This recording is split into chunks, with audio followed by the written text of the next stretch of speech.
Hello, everybody. I'm Michelle Moog Kusa, Executive Director of the Bob Moog Foundation and the Moogseum.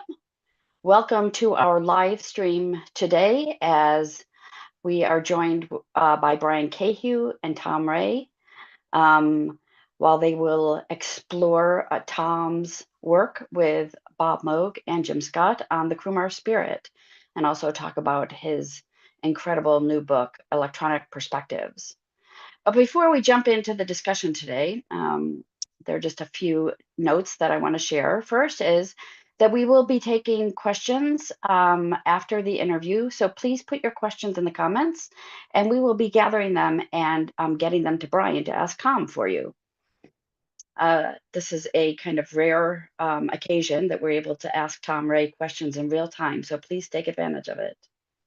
For those of you who are new to the Bob Moog Foundation, we were created in 2006, about a year after Bob Moog's passing. And our mission is to carry on his legacy by inspiring people of all ages and all walks of life through the intersection of science, music, technology, and innovation, which is essentially a mirror image of Bob Moog's legacy itself. We do this through three main projects. We have an educational project called Dr. Bob Sound School, through which we teach second graders about the science of sound. The second project is the Bob Moog Foundation Archive, which is a huge repository of historical materials of about 15,000 different items, through which we protect, preserve Bob Moog's legacy, including many scores, if not hundreds of people that he worked with. to be able to share with researchers, journalists, with museums, and then leading to our third project through our third project, the Moogseum. The Moogseum, located in downtown Asheville, North Carolina, is an interactive facility that kind of combines our educational endeavors and our archive preservation endeavors through a host of custom developed exhibits that bring Bob Moog's legacy alive, the science of synthesis alive, and the general culture of the development of electronic musical instruments. So if you're ever in downtown Asheville, please come and see us. That does bring me to one thing about today's live stream. We are providing this live stream for free, and it will continue to live on these pages. But we will ask that everyone who's participating consider donating and supporting the Bob Moog Foundation and the Moogseum. The Moogseum in particular is going through a really rough spot at the moment because the aftermath of Hurricane Helene for us is quite strong. Not the physical aftermath for the Moogseum per se, but the financial aftermath. Tourism has greatly decreased in Asheville, and as a result, the Moogseum has lost about $40,000 over the last 2 months. So please consider supporting us as we go through this wonderful live stream. And we have put links either in the description on YouTube, or if you're listening to this on Facebook, the links are in the comments to donate, to become a member of the Bob Moog Foundation, or to shop our online store. Those are all easy and fun ways to support our work and to make sure that the Bob Moog Foundation and the Moogseum can stay resilient through the aftermath of Hurricane Helene as Asheville continues to rebuild. So without further ado, I'd like to introduce you to the two people who will be doing the bulk of the talking today, and they are both fascinating people. Brian Cahew will be our interviewer, and most of you know him best for his work with the duo, the Moog book, and for the incredible book that he co-authored called Recording the Beatles. He is also a principal at Curvebender Publishing. You can look them up online just under Curvebender Publishing. But Brian has a very, very long list of other accomplishments, some of which include, I can't go through all of them, but he co-produced Fiona Apple's album Extraordinary Machine. He's also done recording for Beck, Fleetwood Mac, Emerson, Lake and Palmer, Alice Cooper, Van Halen, and many others. Brian has also performed on keyboards with The Who on portions of their 2006-2007 tour, and he has worked as an instrument technician, mostly keyboards, for The Who's live performances beginning in 2002, right up until rather recently. His earlier live performances included appearances with the French electronic music band Air, Hole, and Dave Davis. So we are really grateful to have Brian here with us. He brings with him a wealth of knowledge and experience, and I'm really looking forward to seeing how he helps guide this interview with Tom Ray. Tom Ray is a preeminent electronic musician, electronic music historian, and author of many manuals, including the minimoog, Sonic 6, Micromoog, Multimoog, and the Prodigy, and many others. He was also a column writer for Keyboard Magazine. His column was called Electronic Perspectives. And he is the former vice president of Studio Systems Division, director of electronic music education, director of evaluation and training, and director of marketing at Moog Music in Buffalo. Finally, Tom is a former professor in the electronic production and design department at Berklee College of Music in Boston, Massachusetts, and he was also the assistant chair of the music synthesis department. In addition, Tom has a wide variety of consulting throughout his career, and we will hear about some of that today. So without further ado, join me in welcoming Tom and Brian and their exploration of Tom's work with the Crumar spirit. Hello there. Hey, Well, Tom is a good friend. We speak quite often, so this is just continuing our weekly chats, but it's really focused here on a very important project that you did, the Crumar Spirit, which is kind of a rare unicorn in the world of synthesizers. But in the introduction, Michelle was talking about you as a historian, and I think, to set it fairly, from what I know, you may be the most knowledgeable person I've ever run into in the world of electronic music and, if you will, synthesizer history. Although I know you call yourself a futurist. Can you tell us why history and a futurist go together? yeah, an historian, there's an old joke about musicology that a musicologist is somebody that digs up something over here and buries it over there. It's just a fun way of saying you can learn more and more about less and less by being in a library. And of course, I did a dissertation that is an historical document, the evolution of electronic musical instruments in the United States. And that's actually available on my website, drtomray.com. Lots of other stuff. Why am I a futurist? Because after doing that kind of historical research, I've spent the most part of my life lecturing and building things and going around and telling people this is what people are going to be interested in 100 years from now. Why are we not documenting Bob Moog's life, Al Pearlman's life, Dave Smith, Don Buchla, Benjamin Franklin Meisner? Why in an era of all the riches we have for media, have we done such a poor job? Institutions in general have been very late to the game and with meager results. It's been a few individuals, that sort of have carried this torch. But electronic musical instruments are the preeminent issue for the last 100 years. From all the way in the 30s and the 20th century up till now, both in avant-garde music, academic music, and in, of course, commercial music. So I've spent a good bit of time, frankly, haranguing people, not with much result, but that's sort of why I don't do much historical research anymore. I pretty much go around and tell people, look, this is what we should be doing. No, I like the fact that you were talking about history and why it's relevant. Here today, we are discussing a very special and revered, and even recent years brought back to the present day, design from 40 years ago. So that is history, but why is it valid today? Why would people want such an old instrument today? Let's get into that as we talk about it. But I think the Crumar Spirit, lesser known, certainly to many people. I think I've only seen two or three in my whole life in person. And so almost no one has experience with them, but I think it's a fascinating and very high quality instrument, which is why it's being discussed today and even reissued by Crumar recently.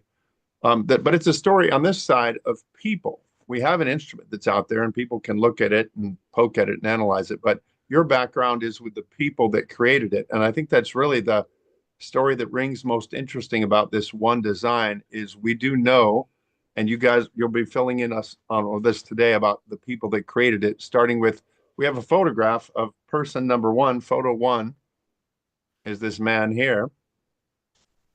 Here comes the picture. There he is. Dr. Robert Moog, good friend of yours and mine.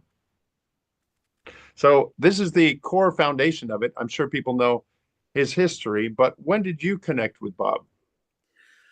Actually, I interviewed Bob Moog when I was doing dissertation research.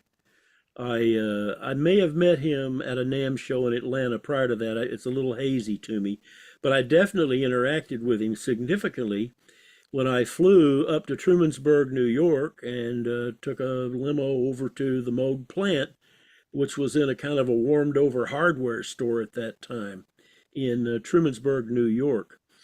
And we actually crawled out on the shed roof of the first floor out of the second floor window because there was so much noise and things going on. That was the only place we could find to have an interview. And right out there, I interviewed Bob, and he turned me on to a lot of people in New York, which were very important. Raymond Scott, Wendy Carlos, Eric Sade. I mean, of course, I knew about Wendy, but I didn't know so much about some of the other people he pointed me toward. So it was very fruitful, and he became aware of my historical side, the historical research that I was undergoing, and that was, as they say, kind of the way our history started. As you talk about this, it moves very soon into you've written a dissertation, you're graduating from college, you've got your doctorate, and then you end up working for the company. Yeah, there was a man named, excuse me, David Van Coovering, who basically taught people how to sell synthesizers. He was a marvelous salesperson, a very dynamic personality, and he interacted with Bob Moog, and Bob Moog told him the exact words were, I'm afraid, well, there's this sage out in the middle of the country. I was in Nashville, Tennessee. So David Van Coovering came to see me and showed me the minimoog. And of course, I gave him the worst marketing advice I've ever given. I said, oh, that's not going to go anywhere. It's too small. It doesn't have enough. Because I teethed on a Moog 3C, a very big modular system. And that was the biggest influence on how I thought about the Crumar Spirit, the multiple audio paths, the dual oscillators, because the Moog had 10 oscillators, all of which could be LFOs, so-called, and all of them could be audio oscillators. It was an extremely variable instrument. Yeah, let's go back to the live shot of you and I as we talk about this. There's a long history with you and Moog music, and I want to shortly condense it into a couple sentences because before the Spirit process, you worked at Moog several times. Let's put it that way. Yes. Matter of fact, I was fired twice and quit 3 times. There you go. On the other hand, Jim Scott has about the same history, and Bob Moog never fired me. Moog Music, which evolved into several companies, itself had a checkered career with the intervention of Norlin, which did keep it going, and it has a long history thereof, which would be the story elsewhere. Can we go back to the live picture of us on the screen? I'm seeing Bob at the moment. There we go. There's Tom again. Always good to see your face. And so we have another character that we wanted to introduce. This is a man who preceded you at Moog Music, and his name is Jim Scott. Can we talk about who that was and what his role was for the company? Yeah. Jim Scott was one of the designers of the minimoog. Now, I did write a better manual for the minimoog in 1974, but I didn't have anything at all to do with the design of the minimoog, whereas Jim Scott and I collaborated in many ways on the micromoog, the multimoog, several things. So Jim was there before I was, and then left, and then I was there when Bob Moog hired Dave Luce, and Luce and I went in a car out to the Finger Lakes region where Jim Scott was currently working. I think it was National Cash Register. And I think Dave took me because he knew I was very enthusiastic, and I respected Jim Scott, and so did he.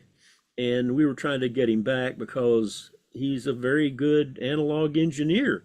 And we did eventually get him to come back. And Jim was a real character. He is. He's still living, of course. He used to sleep on the floor in the plant.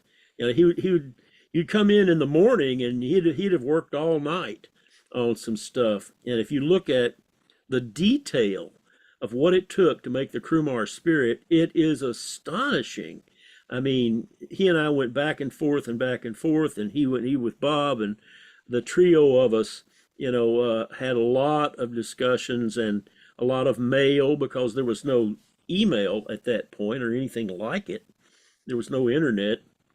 And it was a long, arduous process to bang out, an instrument. And as I've told another researcher, I made a bit of a joke. I said, if Mercury, Jupiter, and the Earth are in alignment, and your grandmother's left-handed, and it's the right time of the month and the right season, you might have a successful electronic musical instrument.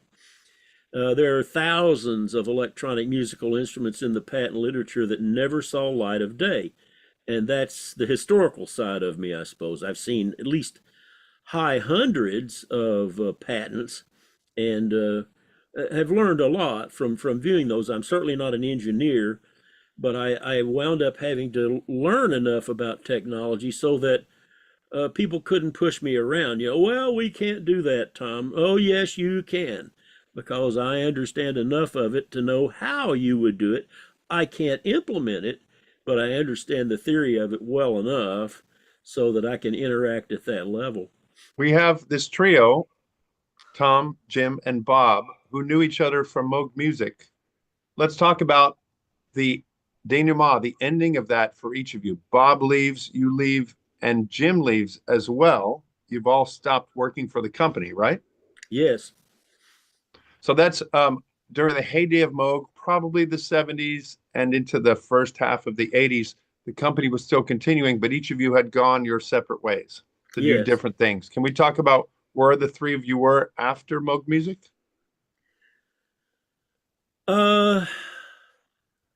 I know that Bob started Big Briar in North Carolina. And when he asked me, well, what do you think I should do, Tom? I said, build modular systems. Well, he didn't do it. But I think if he had, he would have done pretty well. And of course, the company that still bears his name has a few successes, like, is it the Voyager? Sure. Yeah. And now talking about tie-ins, in actual fact, Jim Scott had an instrument, we didn't even have a name for it, and I helped him work on it, that if you look at it closely, it had a memory, it was monophonic, and boy, it sure looked like a Voyager. Yeah, that's for sure. Yeah, but for Can we show photograph number 2 is a picture of Jim Scott working at the Moog factory in 1975. And here's Jim. Yep. That was his Moog. Yeah, which is his, certainly he was the father of that instrument. Everybody works on things as a team, but it was his conception was to make smaller than a mini Moog, something that would be affordable and portable and powerful, the micro Moog, which indeed it is. Yeah, and there's an interesting story about this. There's a book that has it that, well, Jim Scott developed this prototype in 2 weeks and took it, and that was it, Well, only somebody that's naive about instrument development would develop such an idea. It's true, Jim had the parts on hand, and when asked, he took it to some of the brass locally and said, I'd like to do this. It's smaller than a mini Moog. It's a good idea. And they said, okay, when can you have a prototype? He said, I can have it in 2 weeks. And of course they said, yeah, right, we've heard such stuff before. Well, he did have it in 2 weeks because he already had planned. He had the parts on hand, and of course he did use piano-like keyboard, not piano-like keyboard, typewriter-like keyboard stuff for it. Buttons, yeah. Yeah. And then he took it on his lap on a plane to Lincolnwood, Illinois, where Norlin was, and they brought in Roger Powell, who at that time I had recruited as a Moog clinician, and Roger said, oh yeah, fantastic, but of course it's got to have a keyboard, So, okay, so that is kind of not the end of the story. In the next 9 to 10 months, Jim and I had hundreds of hours at least of discussions about, okay, what's its form and function, what's the nomenclature. It's got some really interesting things. You can turn it up in the back. You can look at the legends either upside down or right side up. I mean, you can put it on its face without damaging anything. You can stand on it, which I used to do as a clinician. So Jim was very clever, and he inculcated something that I already believed in, but he and I were bosom buddies on this. he designed instruments from the outside in. He didn't sit Well, down and start designing circuitry. He sat down and drew a front panel to the best of his knowledge. And we bounced around with that. In other words, this is what the musician will see and touch, and this will be their experience, rather than I'm going to design some circuitry and leave it for some junior engineer to write the manual, which is a horrible way of writing manuals. I would like to show you in photograph 3 first.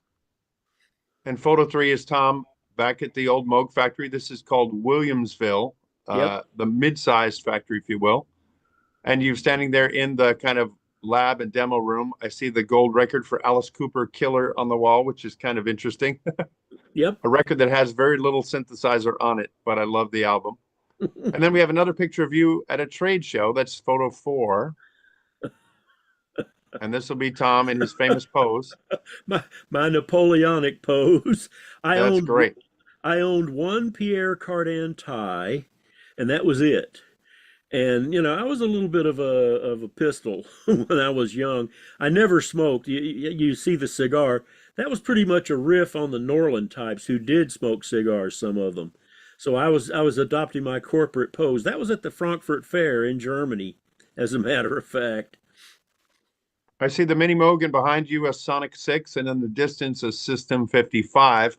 Yeah. And you were the kind of a representation and a marketing person for the studio systems, which was the very advanced modular systems that were still being made, right? Yes. Although as soon as they learned that I could sell minimoogs, and the company needed somebody to sell minimoogs very badly, I was out selling minimoogs. One of my first gigs was to fly to New Orleans and talk to the Air Force because they were going to decide, well, we're probably going to have a synthesizer for all of our bands, but we don't know what it's going to be. And I did a great demonstration, frankly, and they chose the minimoog, and that became the instrument for the U.S. Air Force bands around. Nice. And as soon as I had that success, it was like, oh my word, let's send him everywhere selling minimoogs, because we'll go out of business if we don't do that. It was quite a mainstay and a staple instrument for so many years. Very almost unheard of in the world of electronics and technology for an instrument to be popular for more than 10 years. It's very unique. Yes, and interestingly enough, though, only 13,000 minimoogs were sold. I was talking to the roadie, or actually a keyboard tech for a famous artist, and he said, well, how many minimoogs have been sold? 300,000, 400,000? I said, no, man, 13,000. Because it had such a mind share, you could not believe it. And by that, I mean, everybody knew that profile. They knew what it was as soon as you could look at it. Matter of fact, I did a couple of ads where I violated all the principles of advertising. I didn't put Norland's name on it. I didn't put an address, anywhere to contact anything, didn't call it a minimoog. I just said, you know what this is because you hear it everywhere. Very successful. It had that kind of mind share. Now let's go back to our live pictures. We're going to talk about the topic at hand, which is an Italian company called Crumar. And Crumar had been in business for a few years, but what do you know about the genesis of this 1980s synthesizer project? I only know it from the top down.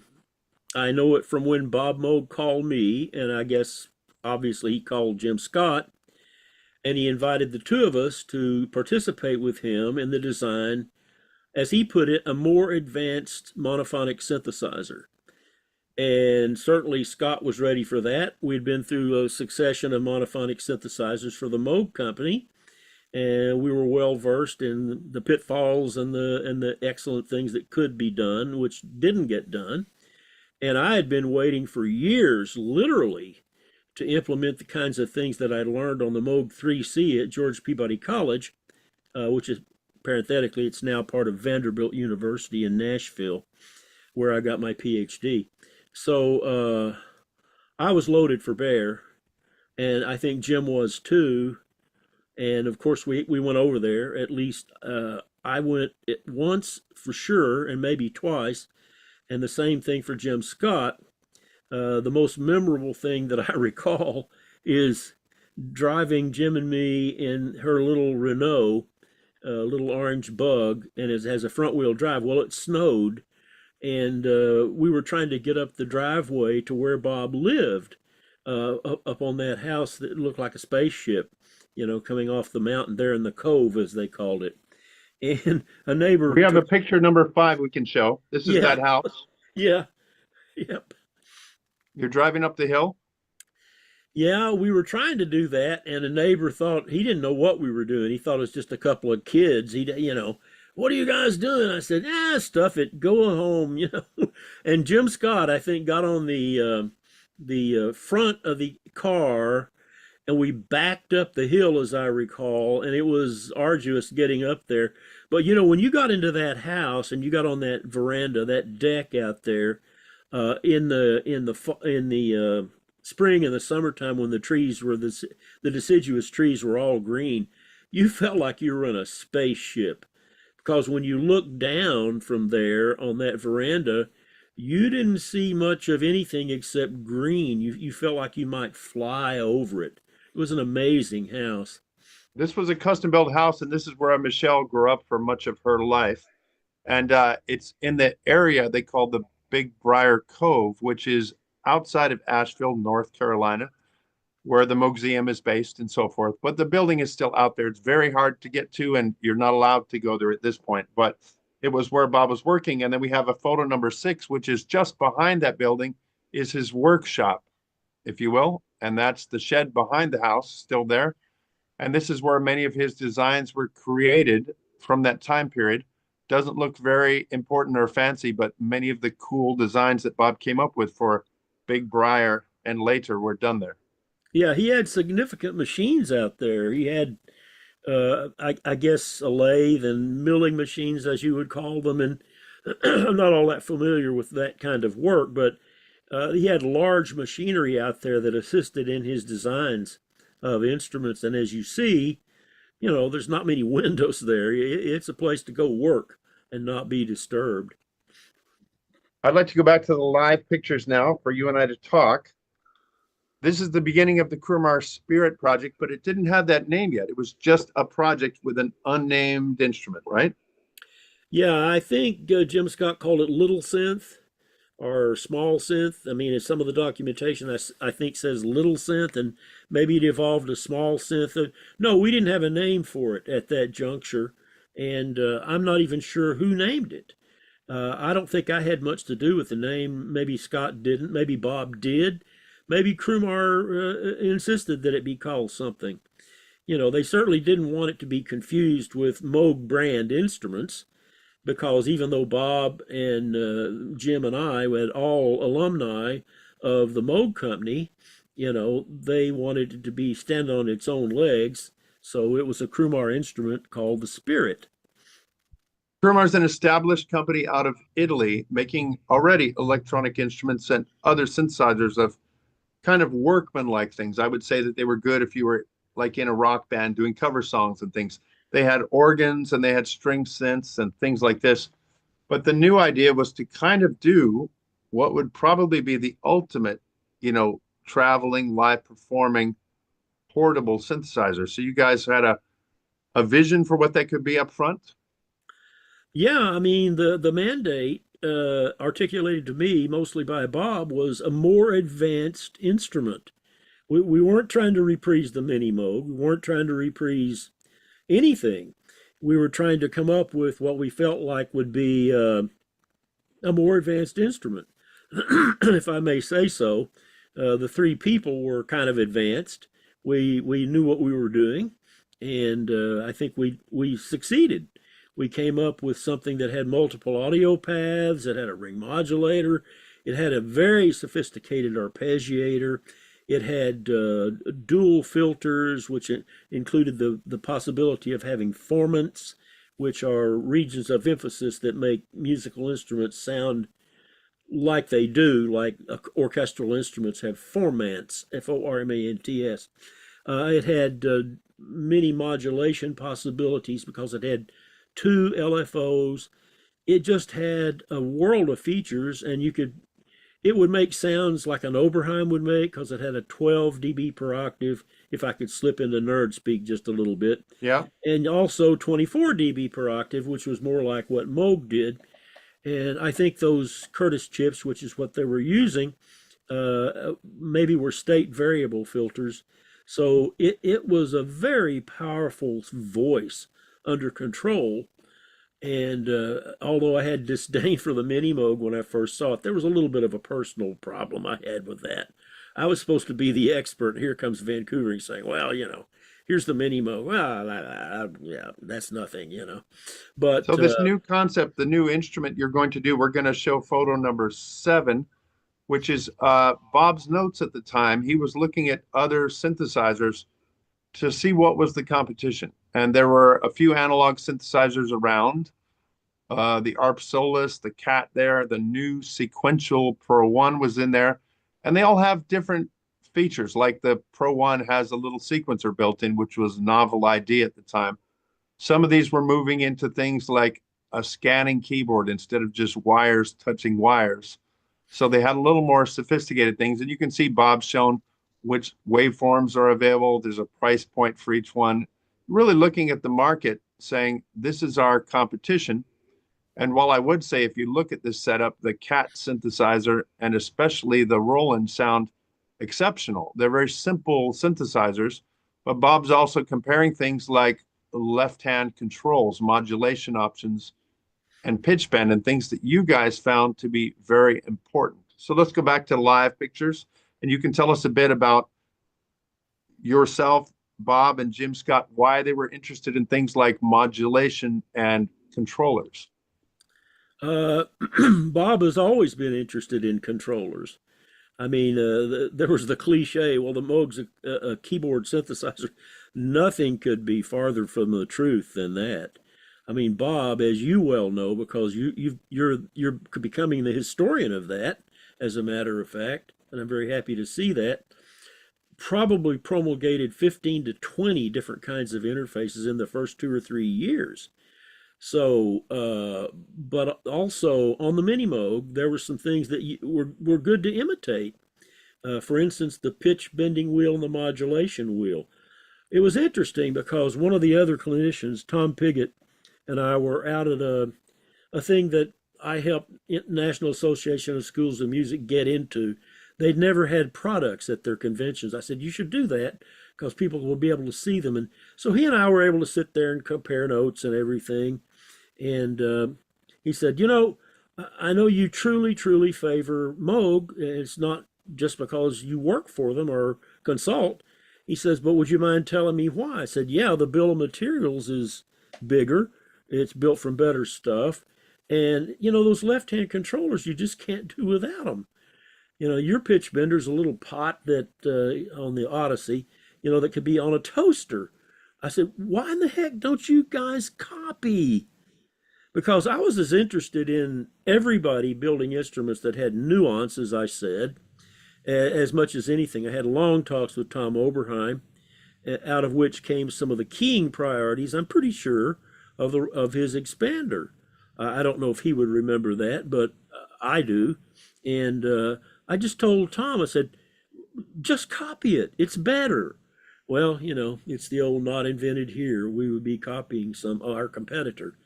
I was both a competitor and a global advocate, if you will, because of my research into the history of instruments and because of my interest in propelling electronic musical instruments forward. I played with a couple of symphony orchestras, not a huge part. I played with Tallahassee. I played a little bit with Nashville under Thor Johnson, a very respected conductor. Never first trumpet, but I knew orchestral instruments. I'd played with the orchestra at Florida State. I'd played with a symphonic band. I knew orchestral instruments, and I sensed their nuance, their ability to move and to motivate. So if you look at the Spirit, it's got 3 wheels. It's got a pitch wheel. It's got 2 modulation wheels because you have to accommodate those multiple possibilities of modulation and multiple audio paths. That's It actually was, on photo 16. If we want to jump ahead to photo 16, that will show those three-wheel controllers. It's definitely a strong feature that stands out among all the things past and present. There it is. yep. So you have pitch bend, which is basically a reprise of the minimoog. Yeah. I really wanted what Jim Scott had developed with my assistance, the ribbon, because it has what we call zero inertia. A wheel, if you move it up, it takes time to move it back. If you have a ribbon, you can move your finger up on it. If you release it, it will fly back instantly. There's things you can do with a ribbon you can't do with a wheel. Although I would never tell Jan Hammer that because he was so good at the wheel that, I tried to convert him to the ribbon. It was like, no, he doesn't need that. And I realized that. But Which there is is, which is why the Micromoog Jim Scott's design has a nice ribbon on the left side, very easy. And I've even had a mini Moog that was modified to have a ribbon. I much preferred the ribbon on the left side too. yeah, because you could tap notes on the ribbon. I mean, when I did demos, people thought, "Wow, what a flash keyboard player!"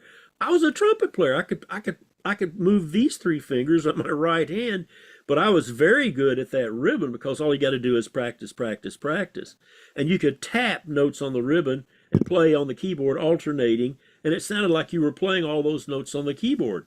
It became an amazing voice under control, and that was the mandate that I thought that we had to do the Crumar spirit. So you see pitch bend, you see mod X and shaper Y. Mod X and shaper Y are the two LFOs, and there's all kinds of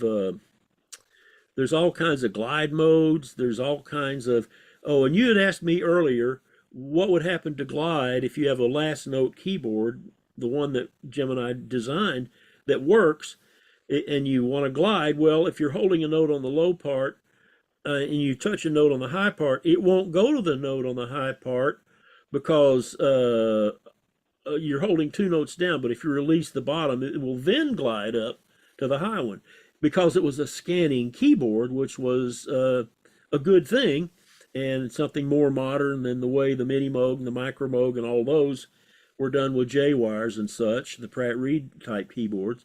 This was a more advanced keyboard, and it was a more advanced keyboard technique. Let So, me explain scanning keyboard because it's a tech term. But if you think of a traditional analog synth has a long wire, if you will, running across, and as you push down one key, it makes a connection. There's usually a resistor to make that a certain voltage so that you have a certain note come out. But when it got computerized with microprocessors, you could actually hold down multiple keys, and the scanner, as it was called, would kind of survey the whole keyboard and see which notes are being held down very quickly. And that allowed you to do things like, even on a monophonic synth, hold down a G minor chord and it could arpeggiate those notes yeah. because it could tell the notes in the middle and the notes at the top and so forth. Whereas the single wire kind of concept of an old 70s synth wouldn't do that. Oh, and yes, and we very much exploited. All three of us understood what possibilities musically, including Jim. Jim was actually a pretty good musician, not a real big performer, but he was no dunce at music, and we all three understood what you just said. And when you think about the arpeggiator, since you have a scanning keyboard, yes, it will know, even though it's monophonic, it will know what notes you're playing on the keyboard. If you do the right kind of logic circuitry, which Jim had to do, then you could make it jump, leap, skip, cycle around. There's probably 4 or 5 arpeggiator modes, and that too was very powerful at the time. Something I think that's interesting about the three of you that's very different than many people in the synth world who are designers. All three of you are fairly focused on live performance and even on the interaction interface with the musician. And so things like these control wheels uh, and also keyboard triggering modes and things like that, some people don't understand why that's important, but you guys really did focus on it. Yeah, mine goes all the way back to I was not always a Moog employee or even a consultant. I was in graduate school, And a friend of mine, Rick Powell, had a large Moog as well. We had one at George Peabody. He had one at Athena Studios, and of course I went out and played with his, and we were good friends from Florida State, where he was one of my mentors. Well, David Friend came down and showed the ARP equipment, and I was talking to him. I didn't have any axe to grind. I just said, why did you choose the way you did your envelope generators? He says, well, what other way would you do? And I didn't spend a whole lot of time telling him the difference between 2 or 3 types of envelope generators and resets and reset to 0 and it's a little bit nerdy, but it's musically nerdy. I just thought, he's never even thought about that, but I have. So that when, for instance, one of the things that made the minimoog excellent is it had so-called single triggering. If you play on a keyboard and you have multiple triggering, it senses that you're playing a new note, even on an old instrument like the Odyssey, and it forces you to start the envelope again. Bang, bang, bang, bang, bang, like a machine gun. On the minimoog, if you play a note and then you play legato, the next note, it will play within the envelope, so you have a sense of phrasing. And people like Jan Hammer, when I told him this, he said, oh, I didn't know that. And a lot of musicians didn't, but they were musicians. They could certainly tell that this keyboard had a more felicitous way of working with phrasing and having nuance in a word. If we look at photo 8, this is a letter from you to the other guys. It's got some humor in it. We love to read it, and we'll leave it up on the screen for a while. Because look what you've addressed it to. Dear Jim Bob. That's a great way to put it. Yeah, I lived in Nashville, Tennessee. So here we have a version of my, here we're calling it the small synth, or at least I called it that, a version of 24 May 81. I went through several iterations of front panels that, of course, there was no CAD cam or anything. If you wanted to draw something, you took a little black pencil and you got a piece of paper and then you taped them together. Yes. And as a matter of fact, Moog, Michel Cosa, has one of the very first things that I sent to Bob. Let's look at photo 9. Photo 9 is the next one. And it is a drawing you made, hand drawn, of course. Yeah. And she has one, it's about 3 feet wide, as a matter of fact. And I'm happy to say that the Moog company has decided that they're not interested in the history business, and they're giving the Moogseum and the Moog Foundation several boxes of papers and artifacts, and amongst those were things about the spirit. I very much look forward to seeing what Michelle will do with those, because I'd love to have some of them on my website. Yeah, this illustrates perfectly what you were talking about with Jim Scott's idea of designing from the outside in. Before he makes the circuit, before they come up with a type of envelope generator, they want to look and see what you've conceived the synthesizer to be as a whole. Yeah, and also, will it make sense to the musician without a manual? Now, I've written a number of manuals, and I'm pretty happy with what I've done. But I also know that a lot of people suffered through terrible manuals. They threw them away. And, in other words, the instrument should almost suggest how they function. And if you're clever about it and you do the right letters and numbers and things called nomenclature, the naming of things, if you do that properly, then it helps. It helps the player to look at it and instantly see. And also, I was never a fan of the so-called human engineering, the row of sliders, which another company was pushing forward. No, I knew a good bit about how the human mind works. There's something called a gestalt, a great German word. It's a picture. And as a matter of fact, quite by chance, actually, the layout of the minimoog was done by somebody who wasn't told, here's how we want you to do it. He just did it. And if you look at a minimoog's front panel, it's a gestalt. You've got 9 knobs over here on the right. You got 3 and 2 in the middle for the mixer. And, you look at it, it's not just a row of sliders that you can't see which one is what. And color coding does nothing because, you're in a dark stage or there's flashing lights. You just don't have time to be thinking about colors. You can't really read them on stage. You need that gestalt. And I mean, I love to look here because what you've done is it anathema? I don't know, but you're mixing trim pots, turning knobs, and sliders, which most companies were in one camp or the other. Like the ARP Odyssey, which you mentioned, and the 2600 have sliders all the way across. Although ARP does a nice job, as you said, of showing the flow through the instrument, but you've got knobs here where it's appropriate. And then I do think an envelope generator, which you could actually adjust all four of those with one hand as you play, because they are sliders. It's an intelligent way to use the sliders here.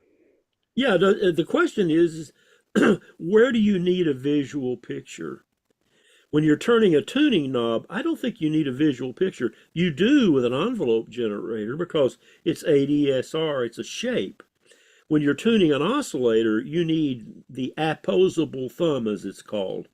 Your thumb and your finger on a pot, a round pot, gives a lot better resolution than a slider. You wind up, and I watch the ARP reps do this. They put their hand on the whole front panel so they can actually move the slider just a little bit. Not a problem with a round pot. So you use the kinds of controls that call to be used for whatever it is. Is it pitch, timbre, loudness? Does it make a picture? Then show a picture. If not, give this kind of good resolution that the thumb and the opposed fingers give. And you've got drawn the boxes around. It's artistically kind of pleasing, but you're also grouping things together by function so that when we look at the oscillators up in top, they have a section. There's a mixer section. And speaking of the mixer, one of Jim Scott's great contributions to the world of synthesizers was either a design error or a stroke of luck that he put distortion into the minimoog. And I think that's carried through as a very specific function being available on the Crumar Spirit. Yeah, we actually made it either or, because we understood that the big reason that the Minimoog functioned well and sold 13,000 units, it sounded good. It just sounded good. Now, in actual fact, it was not exactly an accident that Jim Scott made. It was because he was trying for something. He overdrove the VCAs in the Minimoog. There's 3 of them in a row, little known to people. One of them was designed for a foot pedal, which very few people actually ever used. They usually just had it wide open there. But if you overdrove those 3 VCAs, you'd get this incredibly wonderful distortion. How did he decide to do that? Well, he was trying for a better signal to noise ratio. So there was a positive outcome in his mind when he did what he did. But we realized, well, you might want a cleaner sound and you might want a ballsier sound, more like the dichotomy of ARP and Moog. ARP was so sweet and clean, and Moog was, this kind of grungy kind of sound. On the Spirit, we allowed that. It's like, well, do you want distortion or not? So we tried to make it a summary of everything that had preceded it and an extension of our collective ideas about what would a musician be able to use musically and make better lines, monophonic lines, more nuance filled. Let's show photo number 10, which is some of Jim's tech notes. I want to talk about this because Jim is a very good friend of ours, very charming and wonderful person in general. I wish there were more like him on the planet, and he's hopefully watching us today. But this is some of his notes. Why was Jim Scott involved when Bob Moog is already a qualified engineer? Well, I think what it boils down to is Bob realized that there was going to be a certain maintenance keeping, interfacing with Crumar, like the slide we showed earlier about comparing instruments and trying to figure out what the marketing, the cost point was going to be.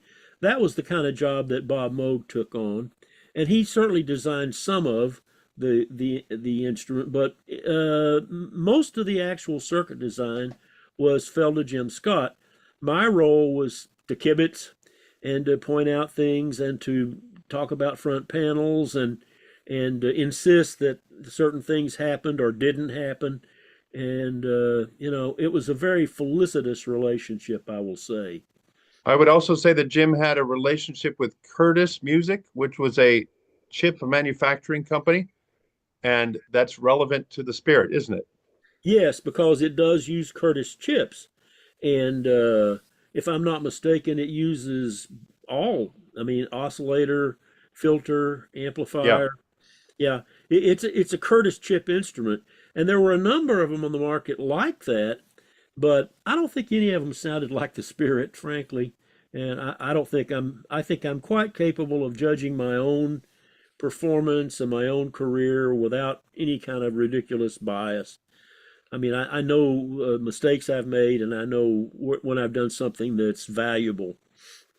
I think Jim also was more advanced in keeping up on modern design. In other words, Bob was good at many things, Hmm. but a smart person knows their limitations. And Jim was good at things like the scanning keyboard and things like that that were leaning towards microprocessors, whereas Bob was traditionally an analog engineer. It's a different set of skills and a different vocabulary.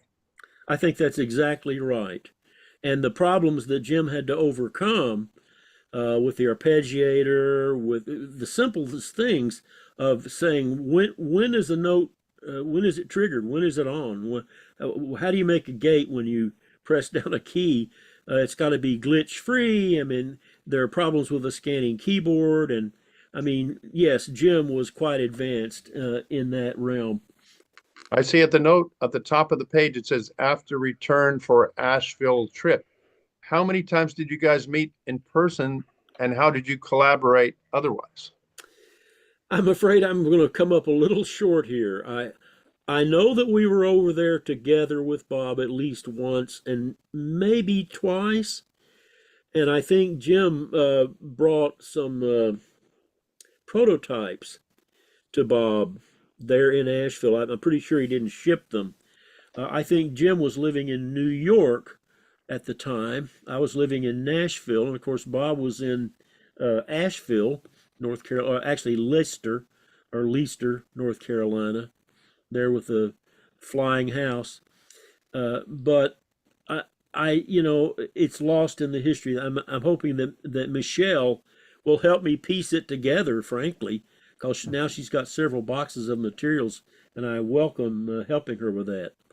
Let's look at photo 11, which is more of Jim's technical notes. This is what's great about having archives and preserving documents and things. Not that everybody can read this, but to some people, it looks like alien gibberish. But to other people, this is a solution to a problem that takes a few basically very simple components, but how can you arrange this very simply to solve a problem, which in this case, they were having some problem that you had noticed, audio bleeding through from a clock signal into the audio output. And Jim's trying to find a way to solve that. Yeah, and you see the word glitch. I mean, you see it at the Yeah. bottom here. Occurs during time TG, generator, probably the transient generator, and up at the top, glitch again at input equals 0 volts. So, yeah, I mean, the average person has no clue the welter of details it takes to get an instrument into the marketplace. I did indeed teach at Berklee College of Music for 30 years. And one of the things that I used to do, I taught this acoustics course, which had a lot of students, like 80 students. And I had a little tiny stage to stand on, and I'd stand up there and I'd say, I want you to look around this room at everything in the room and realize that everything in this room was on somebody's drawing board. It had a 16-digit part number. It had engineering drawings. It had focus groups and multiple sessions for production and production problems. And then it had distribution and it had marketing. I said, everything you look at in the grocery store This stuff doesn't grow on shelves. There's a whole chain of things. We're now understanding that word a little better, supply chain, although people use it rather glibly, that account for what it takes to get anything done in a final state. I also think we should mention that Bob Moog, one of his hallmarks was industrial design. He built things with good solid switches. He really liked to make things easier to service, things that don't matter to most manufacturing up front, but 10, 20, 30, 50 years later, those who have to open it up and clean out a pot, for example, might appreciate what you've done and what you've thought about that way. And it's a very next level kind of design rather than cheaper, knock it out, let's make money. Even till the end of his life, Bob was making things with more expensive components that would last for decades. It's a different way of thinking about things that many things are done today. So we also have on photo 12 a front panel final view. And this is the actual front panel of the Spirit, what we used to call a patch sheet. Can you describe what a patch sheet was used for back in those days? Well, back in those days, since you didn't have memory and could press remember or store, and you had a lot of ideas about sounds, you had to have a way to kind of remember them, and you had this facsimile sheet, as we called it. Now this goes, you got these for the minimoog, the micromoog, all those, and most manufacturers had these, and they represent the front panel, and then you would put numbers in these circles, and you'd draw, where the switches are, you'd circle or you'd do whatever you did, to remind yourself, this is how this front panel looked when I got the great sound. Because otherwise it could be the Gershwin story. You had the Hammond organ, and you had a wonderful sound, and somebody called you away, and your cousin or your nephew changed the sliders, and you never found that sound again. Certainly apocryphal. But the idea that you would find and then lose things because you just couldn't remember all the things you'd ever done. And I have a rather interesting story about Rick Wakeman, as a matter of fact, if we have the time. I went to trade fairs, of course, and I met, the people that, all kinds of artists, including Moog artists. And Rick showed me his facsimiles for the minimoog. And I looked at them and instantly noticed, well, this knob over here, if it's at 0, these 3 over here don't work. And I told him, I said, Rick, look, see this one, if it's at 0, you've got numbers in these 3, and it's superstitious. They're not doing anything. I said, so how did you do this? He says, well, I just turned things until I got it like I like, and then I made the facsimile. I said, of course. I said, that's okay. That's creative. I said, but, it'd be useful if you actually read the manual. Well, I know you read it, you wrote it, Tom. No, it's not about me, Rick. It's about you knowing enough to exert your mind and do the things you want to do. And I came back 6 months, a year later, to the same British trade fair, and he ran over to me. Hey, you were so right. I really got into the manual. I learned how it actually works, and now I can do anything that I want. So there's a little plug for read the manual, find out what you're doing, please. I noticed on this front panel, you have some things on the upper left. There's a bit of an arrow shape moving from the master section towards the oscillators. And then down below, we see the filter envelope, sort of bottom right. There's a bend in the box there pointing towards the filter section. So you're trying to kind of indicate to people how things flow on here, which is kind of nice, subtle visuals. Yeah, I didn't get my way, frankly. One of those previous, and I did 3 or 4 of those drawings that I did, and I'm sure Jim must have done some things, and Bob obviously pretty much finalized with this. And I didn't get the way that I thought would actually show more signal flows thing. Bob kind of felt like these boxes would work a little better. But nevertheless, as you point out, like if you look at the gate select, it's pointing down to the envelopes. And Yep. Like you say, you have some idea about how things are flowing. Now, on some instruments, they just didn't design it from the outside in, and it looks it. But everything that Jim Scott and I did, and everything I think that Bob ever did, and I'll certainly second the motion on the quality of parts that he used, and that's something we can discuss. Now, I have a question that is kind of interesting in the ways that you guys were dealing with each other. Did Jim Scott build a prototype or some circuits? Did you get to play with that? Did Bob respond? How did this get from paperwork and schematics into a physical product, which we can actually show photo 12, excuse me, 13 is the actual Spirit. How did you get from ideas on paper? Was there any manufacturing done, or did you guys go to Italy at all? No, and as a matter of fact, a supposedly authoritative source online, heaven help us, had it that Bob Moog and Jim Scott and Tom Ray were so exhausted after designing the Crumar Spirit, they vacationed together in Italy. I never vacationed with Jim Bob at any time. And, that's just some people just make things up. Now, how did it happen? Very difficult, because I don't think I ever had my hands on even the prototype. I had to listen to things and talk on the telephone and do a lot of imagination, and but I think it came out pretty darn well, considering how little communication we were able to do in those days.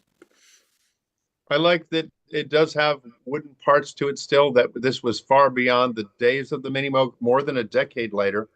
But it was kind of interesting that Bob had created his original synthesizers in wooden cases in a way to tie it to the history of old instruments, wooden things like guitars and pianos. Yeah. And things like that. In other words, it could have been made out of metal and plastic since 1960 even, but he was leaning back into the concept of an instrument to make it familiar with people and sort of friendly. So you see the Prophet 5 and the Pro 1 we mentioned earlier even had wood sides just stuck on the end. And Bob did that with his Moog pedals too. I think it's kind of a charming little trick to stick wood around an instrument there. Yeah, and as a matter of fact, I was project coordinator on the Prodigy, and it had wooden end panels, as we're calling them here, cheek blocks and so forth.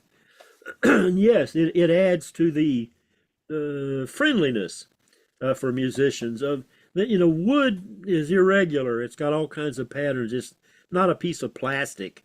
And as a matter of fact, so I was in charge of that, and we had wood and had it stained, and I came into the plant when they were manufacturing thousands of them, because it was a big seller, and I noticed somebody decided they would use an opaque stain. And I said, "What are you doing?" "Well, these pieces of wood, they're irregular looking." I said, "That's the whole point." So, if you're local to what's going on, you have to watch it at every juncture. It was very difficult trying to get this done with the three of us living in different places and only having telephone and U.S. mail. We have photo 14, which is the Spirit from the side. It has a very similar kind of vibe to a minimoog, although the panel doesn't lift up and down. There's reasons why that's good or not good to people. But I do like the change of switches. They're bigger and easier to get to. Although it does seem like some of the parts and components were not up to the old Moog standards, like the switch caps on the envelope generators and things like that. This is probably Crumar's choices going from Italian manufacturing at cost. Yeah, the most unfortunate thing, it was not a good time to have a new monophonic instrument. Polyphony was the the rage. Most of the musicians out there didn't understand. Just because you have a polyphonic instrument doesn't mean a monophonic instrument falls out of it. A Yes. monophonic line has special requirements for vibrato and pitch deviation, and you have some very wonderful instruments. I have an Osmos, OSMOSE. It's a wonderful instrument, very nuance filled. but it's not the best monophonic instrument it could have been. And I would tell them that. But That's interesting. One of our very first questions that's coming in was asking if you had experience with the Osmos since you were so familiar with controllers. It seems to be one of the modern instruments that really pursues that as well too. Let's look at photo 10 because I think that's a significant part of this instrument's design. Oh, I'm seeing something different here. Never mind. It's not photo 10, probably 15. Let's try 15. And that could be the panel shaper section. There we go. This is a real strong part of this synthesizer, and let's talk about it because I think it's a standout. You've got two kinds of modulation going on here. yeah, and because it's not just some things are more than additive; they're multiplicative. If you have one modulator, that's whatever you can do with a modulator. If you have two, it's not just twice as much; it's maybe 4x. You know that you have so many more possibilities of doing things that it doesn't telegraph itself. It doesn't communicate instantly that, oh, okay, so what? It's two modulation oscillators, so who cares? It's only one more. Well, because if you make them interact properly, it's actually a lot more. And you see all those things up there. Look at the arpeggiator, for instance, at the mod X underneath there. Off, ripple, arpeggio, and leap. That's because of the scanning keyboard. Yeah. And the modulation source. There's a sample and hold. There's two rates because the asynchrony of things is actually what makes music interesting, not the synchrony.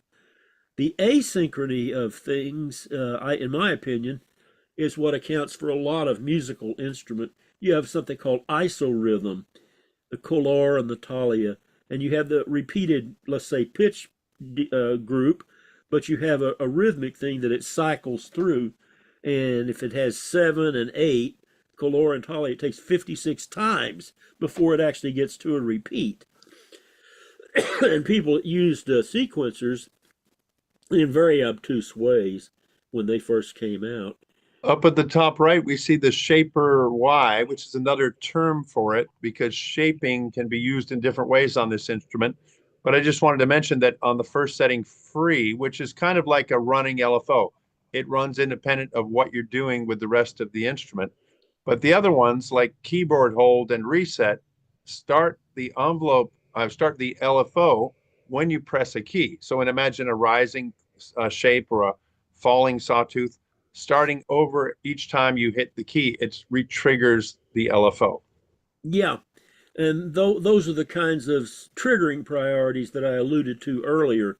It's hard to explain this in 25 words or less, but if you have ways of touching the keyboard that cause the modulations to start or to run through, run, in other words, they are there. Like, for instance, the most obvious thing is a Hammond organ. If you have the vibrato on a Hammond organ that vibrato runs through as you play notes, kind of through the top of the vibrato. There ought to be, that's okay, that's a good thing to have, but it's also good to have one that starts things as you press keys each time. I think the interesting thing about the Spirit is it's still a fairly simple synthesizer, but just the level of complexity by having these multiple LFOs, multiple wheels, the complexity scales up incredibly well. When you just add one or two more features, you get so many more choices. But I think that most people didn't understand it. I don't think it's hard to understand. I just think it takes time. And most people like a very basic thing, but it's taken decades for people to become familiar with the language of synthesis so that we can all speak about filters and multi-mode filters. I want to talk briefly about that because you talked about formants. This has two filters built in and they are adjustable. So you can do band pass, You can do high pass, low pass. You can do dual low pass. And then one filter can be set very steady as a formant, if you will explain that, while the other one moves. Yes, a formant is a region of emphasis that gets emphasized no matter what note you're playing on an instrument. Think about a sawtooth on a regular, just vanilla synthesizer. Okay, it has a wave shape. You play up and down the keyboard, it doesn't change the wave shape. It's a sawtooth up high, it's a sawtooth in the middle, a sawtooth low. Now imagine, and the wave shape does have something to do with the timbre. Imagine playing an instrument as you play up and down the keyboard, the wave shape changes for every key that you press. Now that would be like putting this thing through a fixed filter, that emphasizes a region, like an EQ, if you will. And Harold Boda, I got that idea from Harold Boda, who had an instrument that has so-called step traveling formants and so forth. But the idea of formants, the oboe has a formant at 1K, the bassoon at 500, all these instruments have characteristic sounds, and no matter what the wave shape they play, they still sound like that instrument because the formant makes them sound like the instrument. It's as though you put your voice through an EQ. It still sounds like your voice, but it's going to emphasize a certain aspect of your voice. Yeah, like an acoustic guitar is a hollow wooden box that has it's definitely a low pass filter in a way that is fixed, but also it has resonances due to the sound hole and the position of the bridge and bracing. So as you play up and down, the notes are created by the strings, but then the tone changes as you go up the neck, gets more plunky. It resonates in certain ranges and not in others. So people are used to that as the sound of a cello, the sound of a piano is a set of fixed formants that really help us use that sound. Whereas synthesizers had this kind of idealized up and down the keyboard kind of thing where the sound doesn't really change much. It's the same sound transposed up and down, usually. Yeah, it's far simpler. Now, this actually relates to sampling, as it turns out. In the early days of samples, they would make a sample by having somebody play an instrument dead, like dead stick. No vibrato, no nothing. Then they would do a frequency modulation. Wow, wow, wow, wow. Well, the problem with that's not how a violin works. A violin has a comb filter, as it's called. It has many formants, many peaks and valleys that are in that box that vibrates. And when you modulate the pitch, by moving your finger on the fingerboard, you actually are moving it back and forth in these peaks and valleys, and the peaks and valleys change, and the timbre is delightful. I mean, it's incredible. It's not just a frequency occurrence, vibrato. It's a timbral change as well. And it took a long time for people who were doing samplers to realize that, and they were probably constrained by what the technology would yield at the time, but it's taken a long time for samples to not just sound freeze-dried. Let's go back to our live pictures now. We're done with the photos of the spirit, but I wanted to talk very quickly about the sound of the spirit is something that even a lot of people to this day maybe don't know how to fully utilize it. I would recommend finding the manual, but there are videos online from Heimbach and Robitussin vintage synths that are very good explorations of the modulation capabilities and how complex it gets. Having two LFOs is one of the features of the Polymoog that makes the beautiful sound of the Vox Humana that everybody loves from the Polymoog is because of two modulations happening independent from each other at the same time. It's very simple, but it does work. And very few instruments had the capability of those things, plus formant filtering, plus expressive controls, plus retriggering things when you're playing the keyboard. It's really complex with just a few changes. So I suggest people look into it. And I don't think there is a virtual version of it yet, but maybe there is. But I would expect that it's a synthesizer deserving attention when we're doing all these other simpler synthesizers. This one really has some teeth in it and is worth doing. Now, in 1982, 83, You'd already worked on it for a year plus, and then Crumar took it to Italy, and I believe Bob went to Italy to work with them. Yes. Had some frustrations with the factory, but did push and pull with them to try to get it where he wanted it to be as a product. And then it came out. What was the result of the Crumar Spirit entering the market? Well, as I alluded before, it was not a good time. People had essentially failed, I'll use that word, to understand what a monophonic line is. I mean, for every Jan Hammer and Tom Coster and Herbie Hancock, Chick Corea, some of the people who did understand pitch bending and played it like a horn, there were thousands that, oh, it only plays one note. To which, as a clinician, I would always say, yeah, like the oboe, the trumpet, the trombone. There's 500 or 600 monophonic instruments in the world, across the world. There's a dozen so-called polyphonic, and they're really homophonic. You don't have degrees of freedom. You can't cross hand. You don't understand what I'm saying about that. But yeah, it was a bad time. And frankly, the materials that Crumar used were substandard.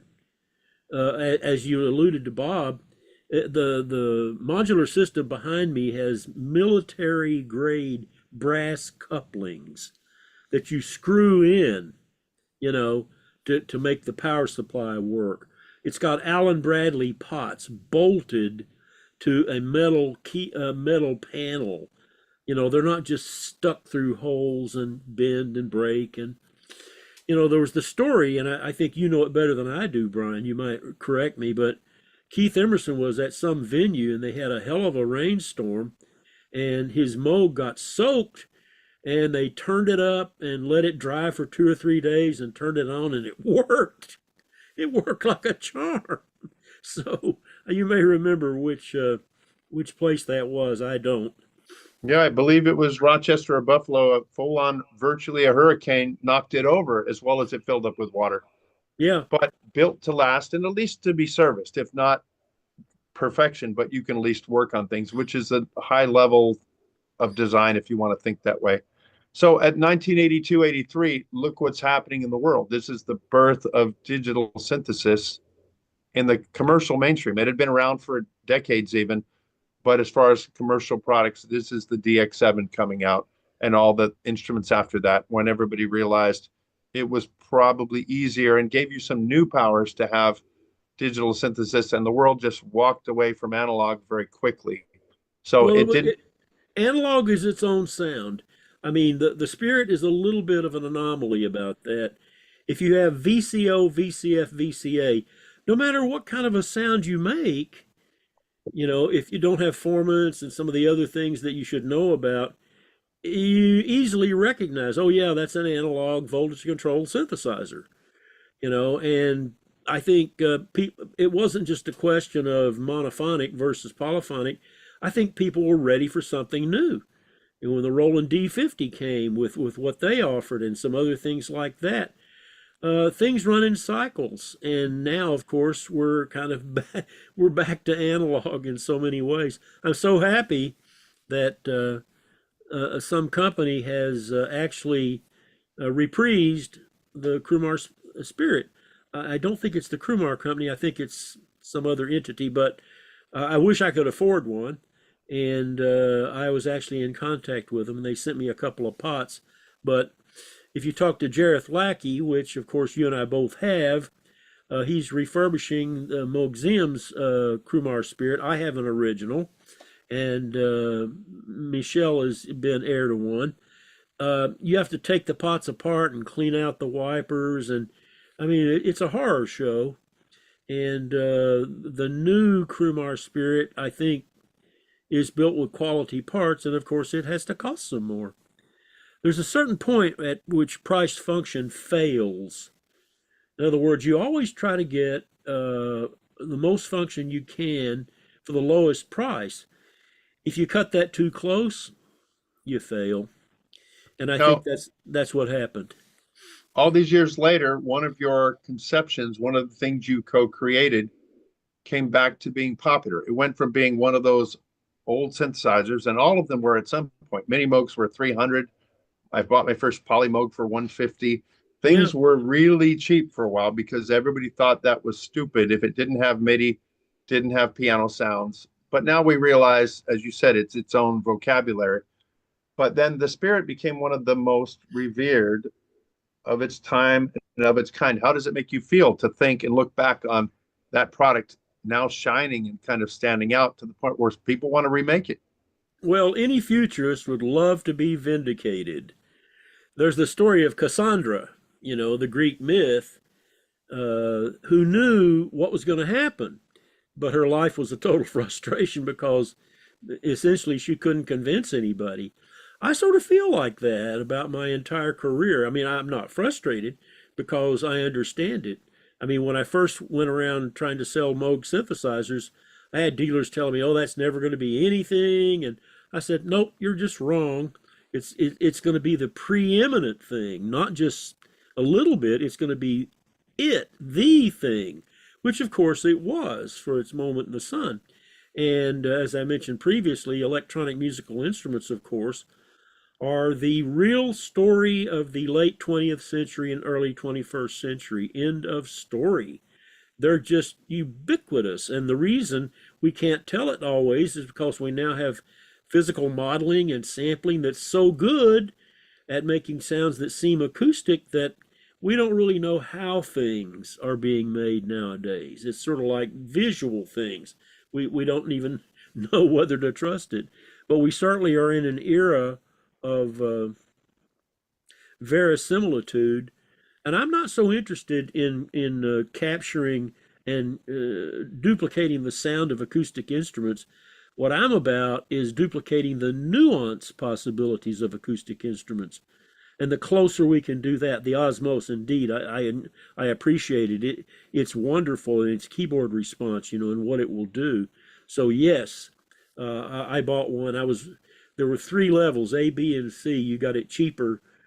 I didn't find out about it until B, so I got it in the mid group, of what it cost. And it's a fascinating instrument. I've lent it to my graphics artist, Joe Bastardo, and he's going crazy with it. He loves it. So, But along those lines, you're a fan of the Hawking Continuum as well, right? yes, right over behind, in front of me, if I'm in my studio here, you will see a full-length Hawking Continuum because Lippold Hawking, he was interested in nuance. Bob Moog had the Tracer. It was a very small thing, which was an XYZ controller. X, Y, and Z. The Hawking Continuum is an exquisite XYZ controller with incredible resolution. And there's a small group of people who understand this now. Listen to Rob Schwimmer and go and look online for Rob Schwimmer and the Hawking Continuum. He plays jazz on it. An amazing, amazing instrument. I would like to cut away to a piece of music that we have from our friend Ben Luce. Ben is a very brilliant guy. He's definitely a chip off the old block because the old block is his father, Dave Luce, who used to run Moog Music. And in the early 70s, Bob Moog hired him in as chief engineer for Moog Music. And thinking about that, Bob was very qualified in many things, but he had a lot of things to do and he was exploring new things with R&D. So the chief job of engineering in the 1970s was handled largely by Dave Luce. Many people know him from the Polymoog project and other things he did too. So Ben is a good friend of ours, also working on developing and preserving the history of his father and the company and those designs. But Ben has a nice piece that he created on your Crumar Spirit, I believe, at the studio. So we have a picture of it, and let's hear an excerpt. Literally my Spirit, which he borrowed, and this is the one that I own, and I mean to maybe fix it up, and I don't know what I'll do with it, but I'd rather have. Since we've been talking about it, let's listen to it. It's nice to have another sample of music. And again, Ben is discovering it for the first time. He's a very experienced keyboard player and a very experienced synthesist, but there are even further demos, as I mentioned, Jareth Lackey and Heinbach and everybody, if you want to go deep into the sounds of it. But this is a nice sampling with a photo we have from sitting in your studio. And listen to this format, this really nasal kind of thing. That's what I'm talking about, a performance that's very difficult on standard analog instruments.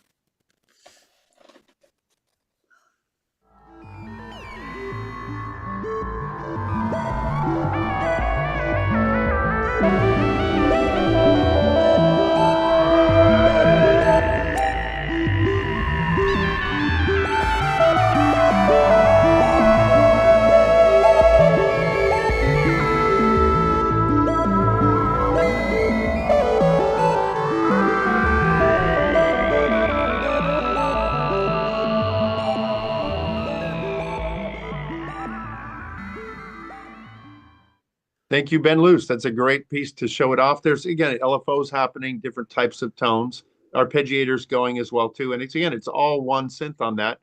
Much more to explore if you get one. And I think the reissues sold out immediately. I've seen them for 3,500 at the lowest price and up, still going if somebody wants to get one. And the originals are 6,000 range and higher. Debatable which you prefer. I'm sure the originals like yours have 40-year-old pots and switches in them, so they probably need some work. Yeah. But vintage instruments still go up in value, and yet the limited run of this new one makes it also a very desirable instrument. People absolutely love it. Now, I'd like to pivot because Tom keeps talking about futurism and history, and the knowledge that Tom has is immense. And I first knew about you, Tom, from Keyboard Magazine back in the 70s. That was the Bible, 70s, 80s. People read that cover to cover. I read Doug Irwin's theater organ column every month, even though I didn't play theater organ. But Tom had a column called Electronic Perspectives based on his doctoral thesis that he mentioned, which was studying the history of electronic music when everybody else was looking forward and let's make digital and let's do polyphonic, let's do sampling. And Tom says, there are all these great instruments from the past that we can learn from. And so those columns were based on his thesis and his research at the time, I believe, going around the world even to talk to people, to meet the original inventors. Bob Moog is obviously a contemporary one, and at the time, very current, but you went back to talk to people like B.F. Meissner and Harold Boda and so forth from the early days. Yes, and Pierre Schaeffer and Pousseur and Gottfried Michael Koenig and the Europeans. And, I tried to, again, I was, after I'd finished my dissertation, my first wife and I, Mary Alice Treat, Ray, went all over Europe, and I went to all these studios, of course, still being crazy about electronic music. And I started that kind of futurism idea. What happened to all the artifacts, in the Cologne studio? And Mueller said, well, a lot of them got cannibalized, and I guess some of them got thrown into the canal, and I was chiding them, saying, oh, come on, think 100 years hence, 100 years from now, what will people want to see? I think I wrote a pretty good opinion piece about this when I reviewed Reynold Weidenauer's dissertation on the Cahill Telharmonium, and that can be found under resources from drtomray.com. I invite people to go look at that because it asks that question. Because it starts off by saying, we want all of Caruso's recordings. We revere Mozart and Beethoven's pianos.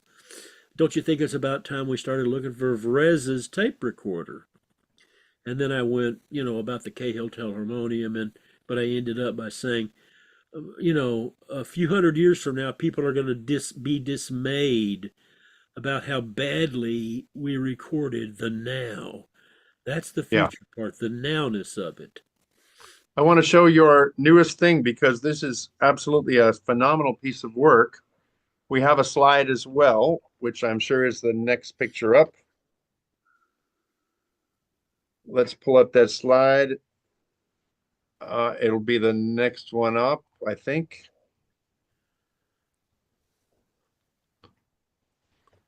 Just past this Crumar Spirit. Yep. I've got to get the number for you. Whatever's the next slide after that. Let's see what it looks like. Oh, there's the reissue. Hopefully you have one. They're valuable. I'm looking for the picture of Tom's book, which shows the box. There it is.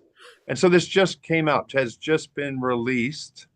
Now that you can see it, we'll go back to the live picture too, and I'll hold mine up because it's a big monster. And inside are 2 CDs of audio. So this is basically a fleshing out of your ideas in those original columns.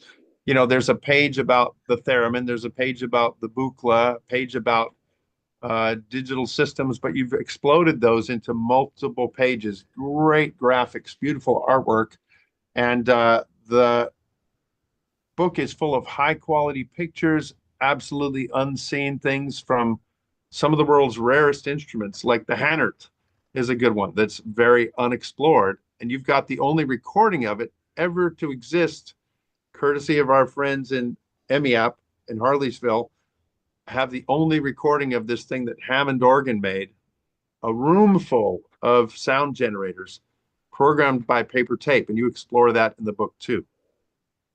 Yeah, I wrote 52 columns for Keyboard Magazine, which started out as Contemporary Keyboard, and then arabesque to becoming just Keyboard Magazine from 1977 through 1981. I would have gone on, but they decided, no, we're tired of that. As you mentioned, eventually looking forward wins because looking backward, it's not as interesting to as many people. But in a sense, looking backward, if you have a sense of the future, is looking forward as well. It's like Janus, the god that had two faces, that looked both ways. It started out pretty much as Wally D. Backer, stage name Gautier, saying, can I come up and talk to you because I want to do an album about designers? And I said, well, yeah, I'm your guy. I knew a lot of them. I was Harold Boda's pallbearer. I knew almost all of these people that were instrument designers and interacted with some of them. And he saw what I had and paid Mike Buffington to clean up my columns. And I said, oh, great, I'll put those out now. And he said, well, you could do more. I said, well, I don't know if anybody wants it. And then I realized, oh, I've got all these artifacts around, all these pictures and patents and, descriptions and just all manner of things. And of course, I had Brian Kehoe, very fortunate, to be the curator for the audio. And we have within those 52, and they don't link to the columns exactly, but they are historic and rare. We have the first recording that was done of a Moog designed instrument, a Bob Moog designed instrument, a theremin recording. We have the first, I think, Don Buchla instrument recording by Mr. McGinnis. Is that right, Brian? Yeah, Bill McGinnis from the San Francisco Tape Music Center. The very night that Don Buchla brought down the half-finished synthesizer, Bill figured out how to work it, which is pretty clever, but he was a great guy and a composer. And he made a piece of music called Flight, which has not been released to this day. Your book has the premiere release of it. And surprisingly, for someone given a synthesizer for the first time and something as exceptional as the Buchla design, he did understand it and do a great piece of music. So you've got that, you've got the Moog, the Hannert. There are quite a few things like the chorale solo. Does anyone ever know about a chorale solo and how it works? These are incredible instruments. And so it's not just a book, but there's, a couple hours of music. We've got, if we look at photo number 21, that's Daphne Oram, one of the pretty well-known composers, and she had her own system called Oramix, where she would draw on paper and create a system to interpret that. So her Oramix system, as you see her working with there, these are just an example of beautiful, large format pictures in the book. And yeah, we're definitely pitching Tom's book because I think everybody should want it and own it. It's absolutely A+ quality, which we rarely see in the field. And then we have picture 22, which would be familiar to many of you people. On the left is Keith Emerson's massive rig. And then over on the right, 4 prototype minimoog pieces, courtesy of our friends in Harleysville as well. And below, they own also one of the first Moog modular systems. It's very early, 1965, and they even has the envelope generators are on the keyboard on the bottom right because Bob thought they were a performance control, and has RCA plugs because he wasn't yet doing 1/4-inch jacks. So there's a lot of history in this book, but a lot of inspiring ideas and designs. And I think it comes up to the modern age with computer synthesis, right? You've got the Conbrio and things like that in there. Plus, we have the first released recordings of the Conbrio on your discs as well, too. But this Yeah. was a multi-year project, right? Oh, I retired from Berklee College of Music after 30 years of teaching in 2017. Does that sound right? See, I get lost in Yeah. my own dates. I've been working at this for 6 or 7 years, obviously. And as to the price, I think it's a real nice price, $99 USD. If I sell all 1,000 of the trade copies, I won't be in the black. So I'm not Yeah. a captain of industry. I would have done this no matter what, and I'm lucky to have a loving and indulgent wife, Muriel, who tolerates this kind of craziness on my part. But in good conscience, I can't continue to do this with my retirement account. I've got to sell enough of these, and I've got two very, very rare booklets on the En Martineau, a French instrument. Uh, I'd like to get those, reproduce those, and I'd like to write a book on the 1939-40 World's Fair, Yeah. which used the Hammond Nova chord and some other instruments. Yeah. So I have books within me, but Well, it's this is like, a strong one, and I recommend people just look up Electronic Perspectives is the name of your book, but it's also on Instagram, it's on Facebook. You can look up, and you're releasing samples and examples on there too. So it's a cool thing to share with people. But we have a group of questions that I really want to jump into. So because many people have been sending us some good questions about the okay, project. So a couple people have asked about the Voyager, which was Bob's circa 2002 synthesizer, being very similar to the Spirit in some ways. Do you know about that? I mean, it has two filters. It has uh, dual sets of modulation, two yeah, LFOs my going on. my So, problem here would be that even though I worked with Jim on the instrument that he left at the Moog Company, which mirrors in many ways, I know from talking to you and some other experts, what the Voyager was in the modern Moog Company. I wasn't really, I don't, it's not on my mind what the features were like. I don't recall, in the final analysis, none of us knows what our sources are for sure.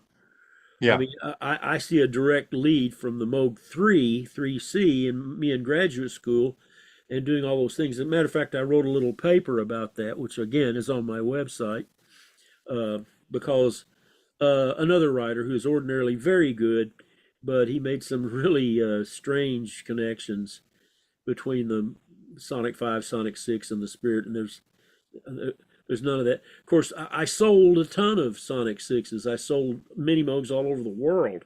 So, of course, that influences your thinking about everything. But to me, there's no direct line there.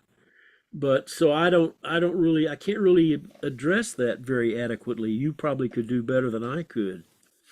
well, I think there's inspiration from something that was successful here, and Bob could obviously see and hear the results of having two modulation buses rather than just one. I mean, many people had done the one modulation bus from Minimoog onward. So it was one chance to step out and try to be above the field of, 5 years ago, 2 years ago, and so forth. Somebody's asked a very specific question, and I don't know if you remember this, but they asked about the Prodigy did not have variable pulse width. And so do you recall, like, that's a thing that some instruments have, and the Minimoog has a switchable range. Do you recall, like, choosing Uh, certain features? I was called in to become what do you call it, the coordinator on the Prodigy after an engineering prototype had been built. Dave Buchel gave me the quote autocratic absolute power, which rarely I'd ever had at the Moog Company, to shape it in a way that he said make it sellable in the 40%, at a certain number.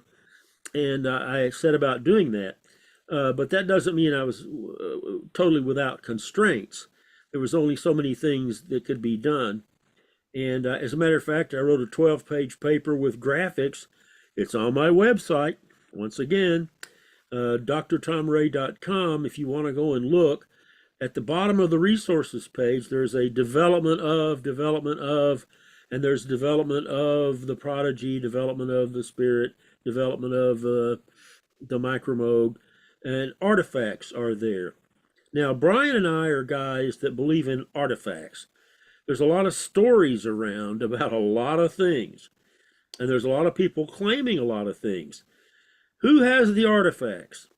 That's what matters. Now, that's the historian part of me. Here they are. Take a look, judge for yourself. Somebody asked a brilliant question because I love it as a detective. There's a hole on the back of the Crumar Spirit that's not used. It's plugged up, and it was for MIDI. This is absolutely the birth period of MIDI. I believe started in 82. Yeah. JX3P and the Prophet 600 are the first two keyboards to have MIDI, first two instruments to talk across company lines.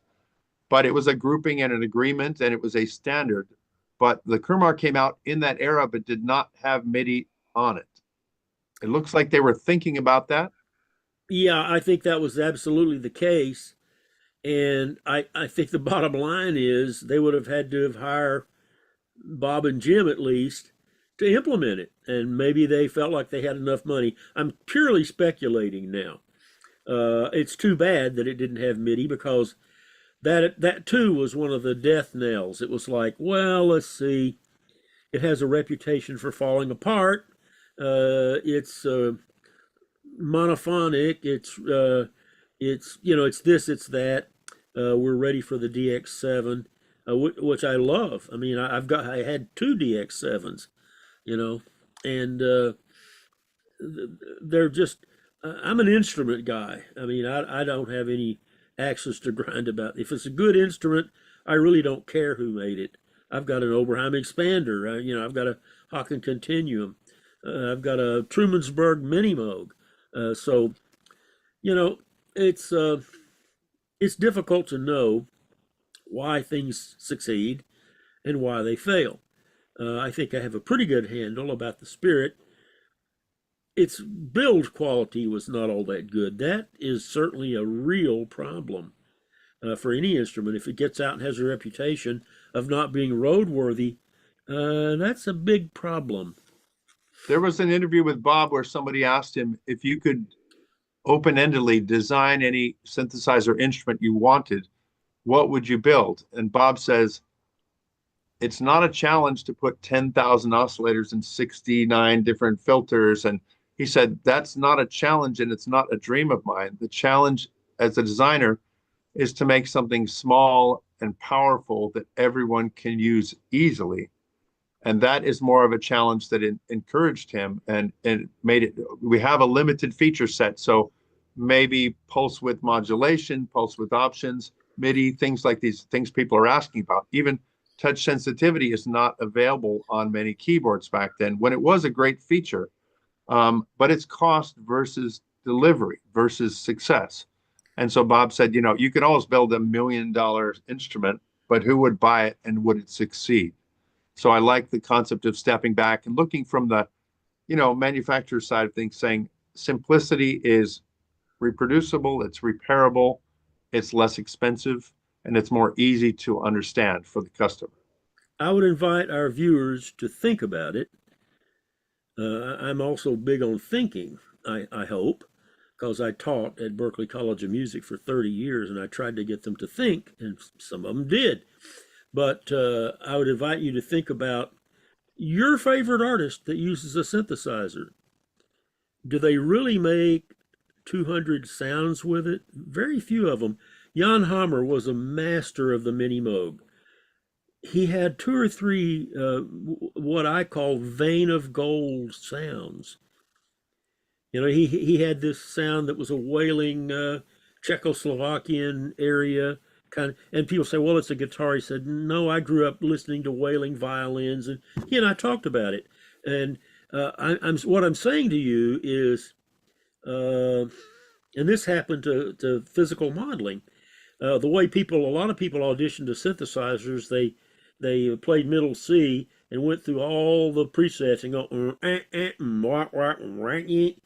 oh yeah, that's fantastic. Well, if you do that with physical modeling, it doesn't sound that much different.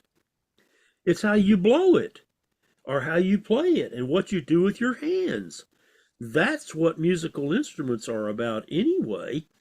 And it's become a very elusive thing to some people that start, like Bob was implying or saying, oh, it's got 47 fremostats and 3 spidulators, and it must be more valuable than something that has fewer of those.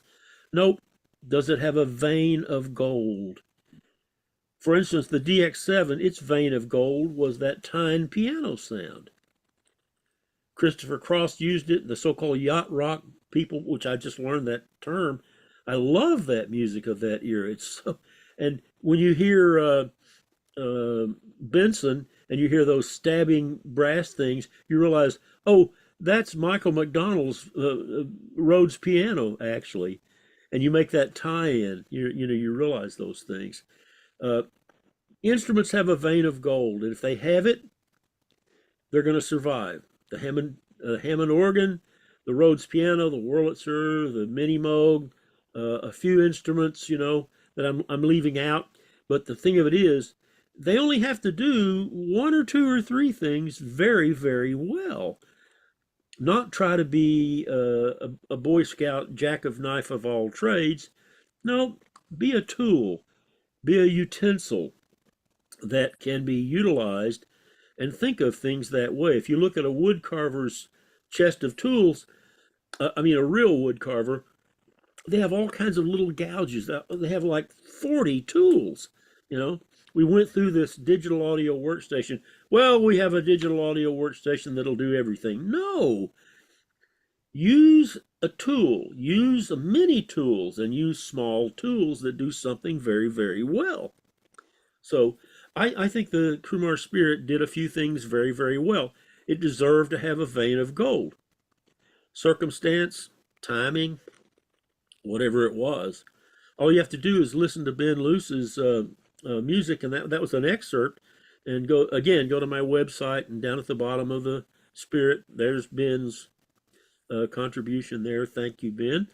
And formats are wonderful area, and not many things do it. I've been a big fan of the Moog 907 914 filter with its toroid coils. Those are formants, folks. Yeah. That lets absolutely. you do those things. So instruments should simply have a vein of gold. So, Tom, I want to congratulate you on 2 greatest hits of your many things you've done in life. One is the Crumar Spirit.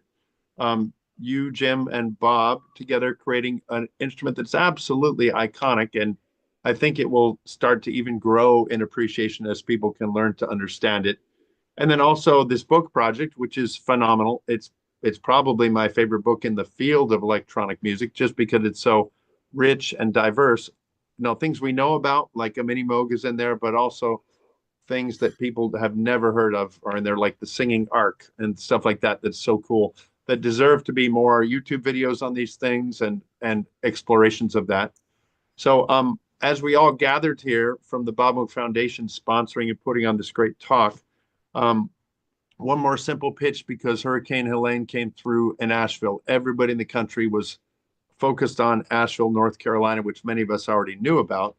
But luckily, the damage physically was minimal. There was some, and it's being dealt with. But the effect on tourism and people coming through the town is really where the money was made. People coming in and seeing things, buying T-shirts, visiting, much more difficult. So the last couple months have been tough. So if you have a chance, as a gift to Tom and as a gift to the Bob Moog Foundation, the people of Asheville, donate towards that and help them keep going, because it's a very worthwhile thing. There's so much going in the way of the Moogseum, always evolving every year, growing and changing, and they do great work with these various projects. So I think it's one more thing, if we've talked for an hour and a half or something, that it's worth a few bucks for you to contribute and say thanks to Tom for his valuable time. I'm sure Tom's not out of words, but we'll have to save that for next time. And got a few more topics you can talk about, I'm sure. Yep. Anyways, I don't know if this is the sign off, but I'll let Michelle let us know if it's good to go. And I think we're good. It was a wonderful talk, and the spirit is a fascinating part of Bob's life that I really think an instrument reflects the people that made it, and it's a superb instrument. So thanks very much, everybody. Signing off today. See you next time.